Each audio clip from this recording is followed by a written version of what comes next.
first, a US drone strike has killed Ayman al-Zawahiri in Afghanistan, where the Al-Qaeda leader was in hiding with his family. President Joe Biden confirmed that operation on Sunday, 11 years after Washington killed his accomplice Osama bin Laden. The Egyptian-born terrorist leader, the mastermind of the 9/11 attacks, was on the balcony of his home when a drone fired 2 Hellfire missiles.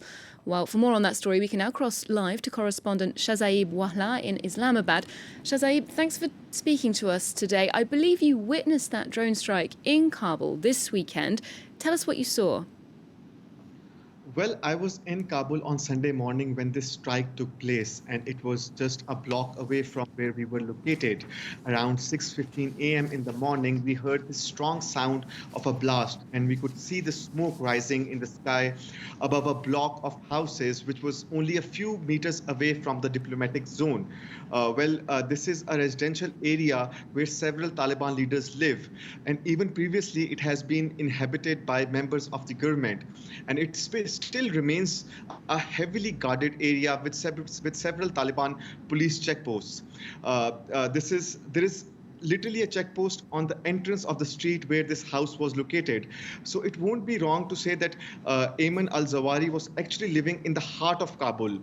We also know for a fact that in the last few months, the Taliban have conducted house-to-house raids across Kabul, calling it a clearance operation. The Taliban intelligence claimed that they went to each and every house in the city to take a record of the citizens living there. So it's hard to believe that the authorities were unaware of the presence of such a high-profile personality who has been sought after for 2 decades by the American Secret Services. Indeed. And in the immediate aftermath of that attack, what was the reaction there in Afghanistan? So just after the attack on Sunday, just hours after it, the Taliban said that it was actually a rocket attack and there were no casualties, and the house that was targeted was uninhabited. So most of the people there believed that it was maybe a local insurgent group behind this attack. It was not until today morning that we learned that this was not the case. It was a US drone strike that killed Ayman al-Zawahiri. For now, the Taliban authorities do not confirm the death or the presence of al-Zawahiri in the district of Kabul.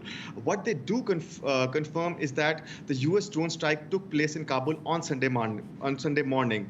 For the Taliban regime, this attack is a huge setback. This drone attack is the first known US strike in Afghanistan since US and NATO troops left the country in August 2021. The attack was condemned by the spokesperson of the Islamic Emirates, who called it a violation of international principles. And now, zooming out from Afghanistan for a moment, since you're there in neighbouring Pakistan, what has been the response more regionally? We have not seen a response from the Pakistani authorities on the killing of al-Zawahiri.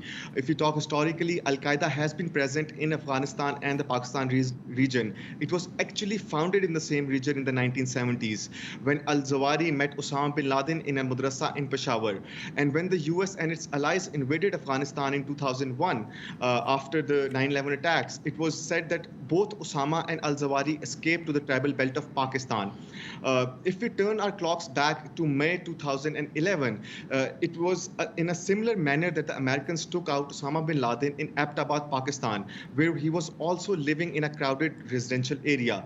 The only difference was that it was a full-fledged operation rather than just a drone strike. Thank you very much, Shahzaib Wahlah, speaking to us there from Islamabad. Now, let's get a little background